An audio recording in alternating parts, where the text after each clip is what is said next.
Chapter का बहुत ही वो मान लो खूबसूरत टॉपिक, बहुत ही अच्छा टॉपिक। कौन सा?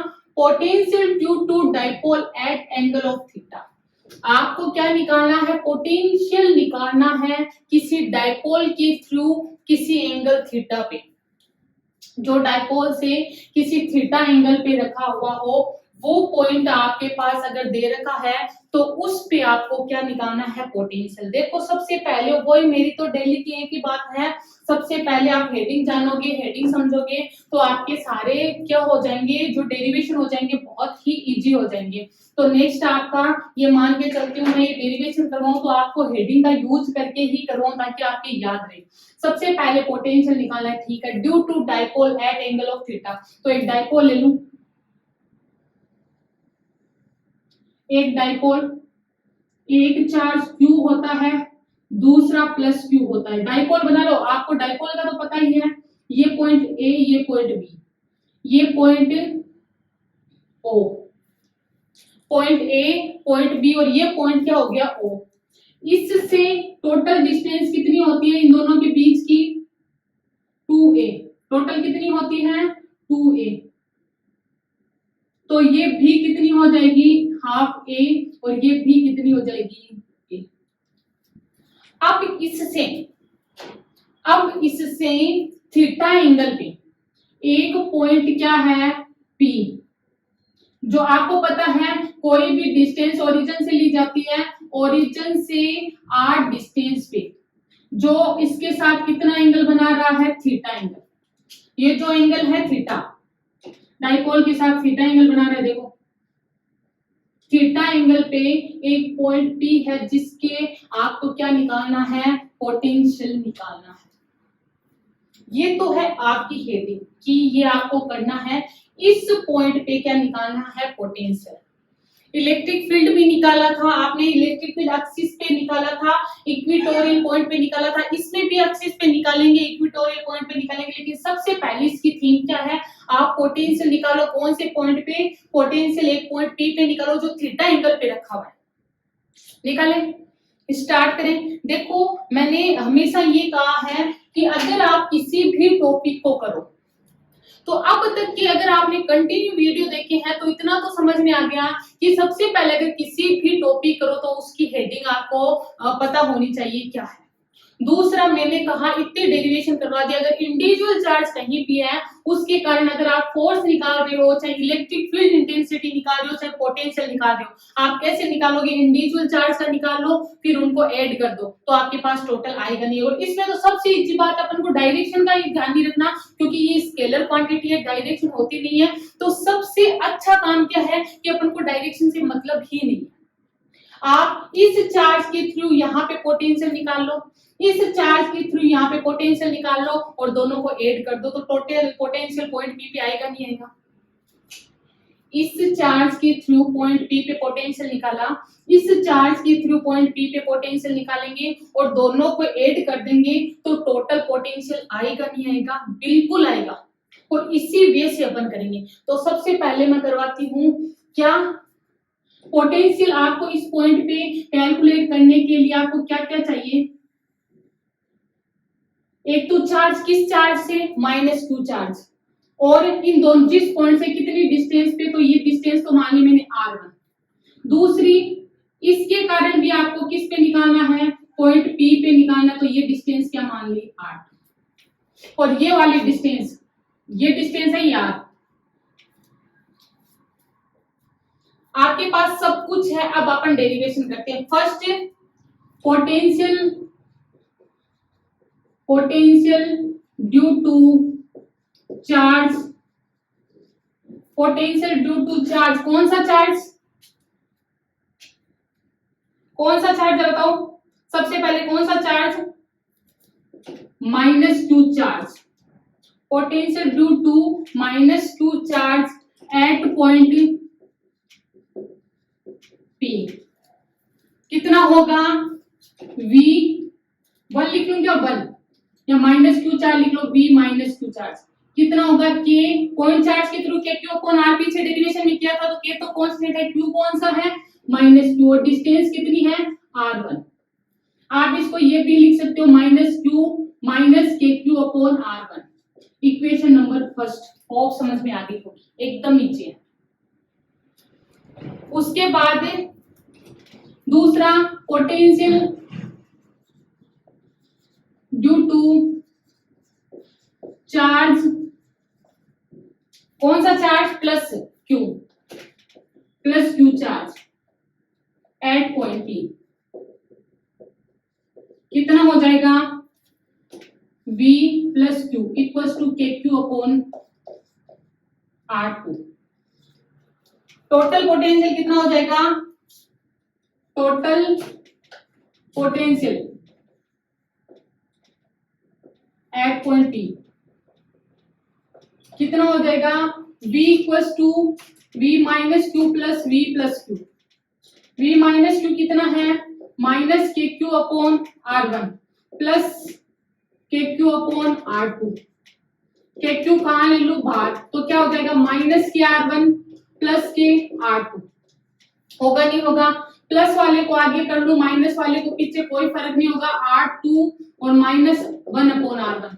एलसीएम लोगे तो क्या हो जाएगा R1 R2, और क्या हो जाएगा R2 से R2 क्या बच गया, R1 और R2। ये आ गया पोटेंशियल टोटल, इक्वेशन नंबर 3। इतनी चीज तो आप इजीली कर सकते हो, कोई कुछ भी इसमें नया नहीं है।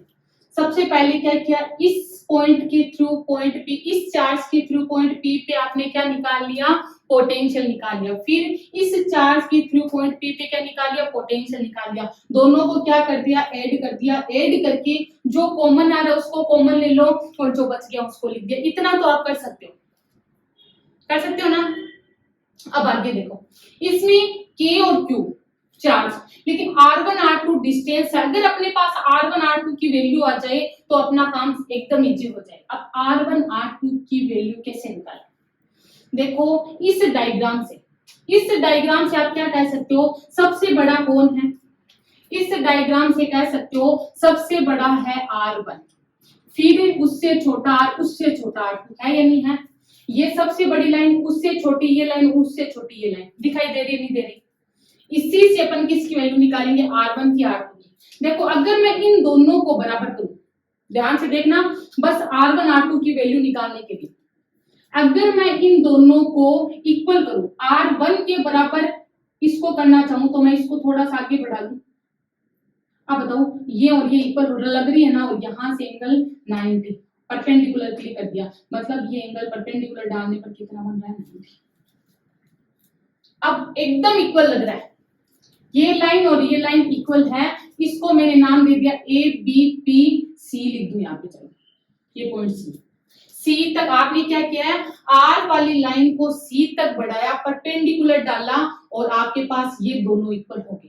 क्यों किया, ताकि आप लिख सको क्या, ये अब आप लिख सकते हो क्या, फ्रॉम डायग्राम से, फ्रॉम डायग्राम रेड से लिखूं, फ्रॉम डायग्राम क्या कहता है कि R1 अब इक्वल होगा R प्लस OC, होगा नहीं होगा, कि अगर R1 है तो R1 किसके बराबर हो गया, R प्लस OC। OC को और R को जोड़ दो तो R1 आएगा नहीं आएगा, ठीक है आएगा। अब आगे OC की वैल्यू ट्राइंगल कौन सा, ट्राइंगल AOC, ये क्या है थीटा, तो ये भी क्या होगा थीटा के सामने परपेंडिकुलर, और ये क्या है बेस, और ये हाइपोटेनस H। तो आपके पास क्या है ट्राइंगल AOC। कोस थीटा निकालोगे तो कोस थीटा क्या आ जाएगा, मैम कोस थीटा ही क्यों निकाला। अब देखो ये चीज और बताती हूँ, आपको निकालना क्या है OC, ये वाला दे क्या रखा है, ये तो H दे रखा है, B निकालना है, तो वो H और B दो किस में आते हैं, कोस थीटा। तो कोस थीटा बराबर क्या होता है, B अपॉन H। B की वैल्यू तो निकालनी है, B का मतलब यहाँ पे क्या है OC, और H का मतलब H कितना है A, कोस थीटा की जगह कोस थीटा, तो OC की वैल्यू कितनी आ गई, A कोस थीटा। OC क्या किसके बराबर, OC की जगह OC की वैल्यू तो R1 बराबर क्या आ जाएगा, R plus A cos theta. Equation number 4, ये याद रखना, equation number 4। R plus A cos theta. उसके बाद ऐसे ही नेक्स्ट इन दोनों को बराबर, क्योंकि R2 की वैल्यू, तो इन दोनों को, ये बड़ा है R किससे, R2 के, अगर इन दोनों को बराबर करना है तो मैंने क्या किया, यहां से एक परपेंडिकुलर कहां डाल दिया, इस पे डाल दिया। अब ये और ये बराबर हो गए। तो किया क्या है, इसको थोड़ा सा छोटा कर दूं, मतलब यहां से यहां तक की। अब ये वैल्यू, ये और ये दोनों बराबर है या नहीं है, बिल्कुल है। तो मैंने यहां पे नाम लिख दिया डी। ओके, अगर मेरे को R2 निकालना है फ्रॉम डायग्राम, वापस लिख रही हूं, फ्रॉम डायग्राम, अगर मेरे को R2 की वैल्यू निकालनी है तो मैं क्या करूंगी, R पूरा यहां से यहां तक है, OP पूरा क्या है, OP। तो अगर पूरे R में से OD को माइनस कर दूं तो R2 आएगा, नहीं आएगा। पूरे R में से OD को माइनस कर दूं तो क्या बचेगी, इतनी ही बचेगी। और ये किसके बराबर है, R2 के। तो मैं R2 बराबर R माइनस OD लिख दूं।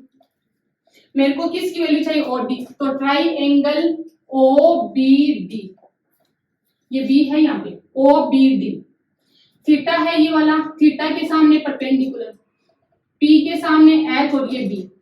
आपको B निकालना, H तो वापस वही cos थीटा, क्या होता है cos theta P upon H। B कितना है OD, H कितना है A cos थीटा। तो OD की वैल्यू कितनी आ गई, A cos थीटा। OD की वैल्यू पुटअप करोगे तो R2 की वैल्यू कितनी आ जाएगी, R minus A cos theta. इसको चलो थोड़ा सा डार्क और कर दूं ताकि ब्लैक से अच्छा दिख जाए, cos थीटा, cos OD, ये तो आपको पता है HB, ये तो फॉर्मूला आपको पता है। तो ये इक्वेशन नंबर आपकी कितनी होगी, 5। अब R1 की वैल्यू आ गई 4 में और 5 में क्या आ गई, R2 की। R1 की और R2 की वैल्यू किस में पुटअप करेंगे, 3 में। तो put the value of R1 and R2 in equation 3।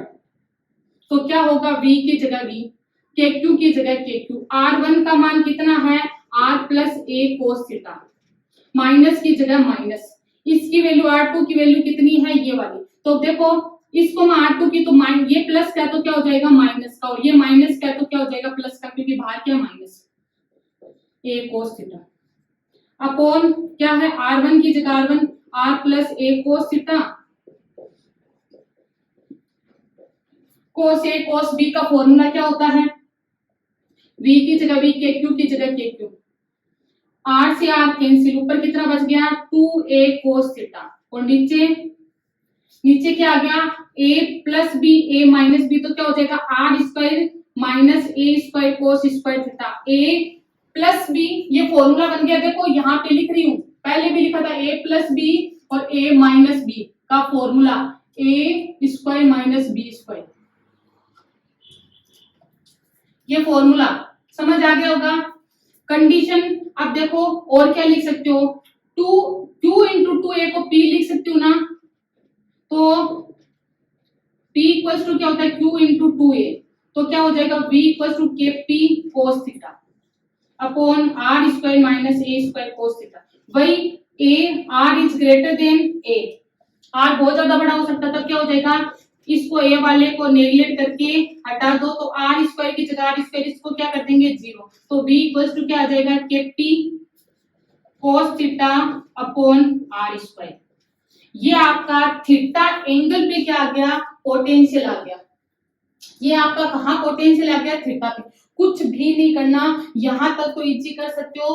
फिर एक को बढ़ा के इसके बराबर R1 किसके बराबर कर लिया, R प्लस ये, और R2 किसका हो गया, R माइनस ए, और इन दोनों की वैल्यू निकालोगे तो क्या आएगा, A cos theta, A cos theta, दोनों की वैल्यू, चाहे इससे निकाल लेना चाहे इससे, तो ये वैल्यू भी A cos थीटा आएगी और ये वैल्यू भी है, तो एक में तो A cos थीटा ऐड हो जाएगा और एक में A cos थीटा क्या हो जाएगा, माइनस हो जाएगा, और ऐसे निकाल सकते हो। ये है पोटेंशियल ड्यू टू डाइपोल। उसके बाद इसी में है अपने पास फॉर्मूला क्या आ गया, वी के पी cos थीटा आर की cube.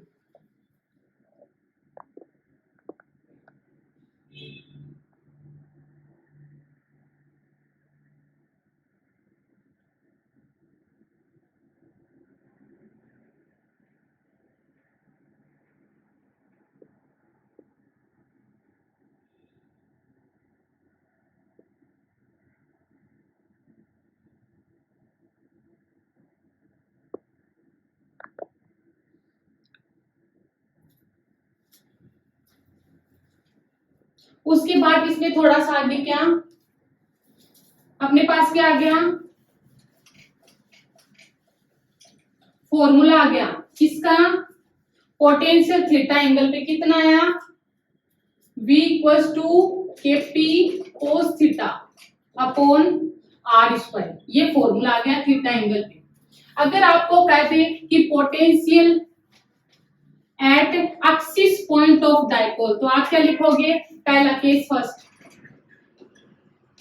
Potential at axis point of dipole, dipole के एक्सिस पॉइंट पे चलो देखते हैं, ये डाइपोल, ये माइनस क्यू, ये प्लस क्यू, ये O, डिस्टेंस 2a, ये A और ये A।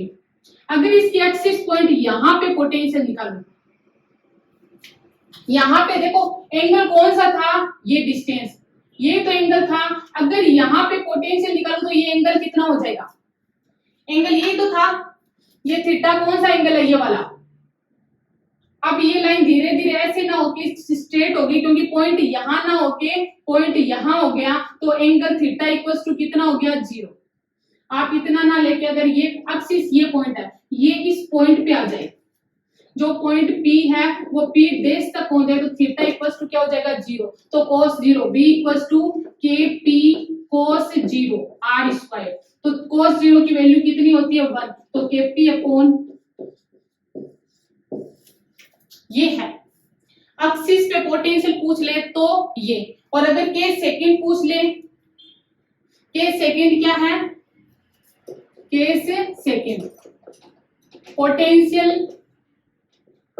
एट इक्वेटोरियल पॉइंट, टोरियल पॉइंट ऑफ डाइपोल, क्या होगा, जैसे ये Q माइनस, ये Q प्लस, ये O, इक्वेटोरियल पॉइंट मतलब उसके 90 एंगल बनाता हो, मतलब जो P यहां था, जो P आपका यहां था कितना एंगल बना रहा था, थीटा। अब ये P यहां से P डेश पे पहुंच जाए तो एंगल कितना हो जाएगा, थीटा बढ़ के कितना हो जाएगा, 90, तो थीटा की वैल्यू कितनी होगी, 90, तब पोटेंशियल कितना होगा, K P cos theta upon R square, theta equals to 90, V equals to K P cos 90 R square, cos 90 की वैल्यू 0। अब देखो इक्वेटोरियल पॉइंट पे आपका हमेशा डाइपोल की थ्रू पोटेंशियल होगा, वो कितना होगा, हमेशा ही 0 आएगा। इक्वेटोरियल पॉइंट पे हमेशा कितना आएगा, 0 आएगा। एक्सिस पे ये आएगा और थीटा एंगल पे बता दिया, तो थीटा एंगल पे निकाल के एक्सिस का निकाल सकते हो और इक्वेटोरियल पॉइंट का निकाल सकते हो। एक याद रखना, लास्ट का रिजल्ट हमेशा याद रखा करो, कोई भी डेरिवेशन हो उसका लास्ट का रिजल्ट अगर आपको याद है, इसका मतलब आप उस डेरिवेशन को बहुत अच्छे से कर सकते हो। कहीं गलती हो गई तो अपन को खुद को पता चल जाएगा कि यहाँ पे गलती हुई है। Thank you.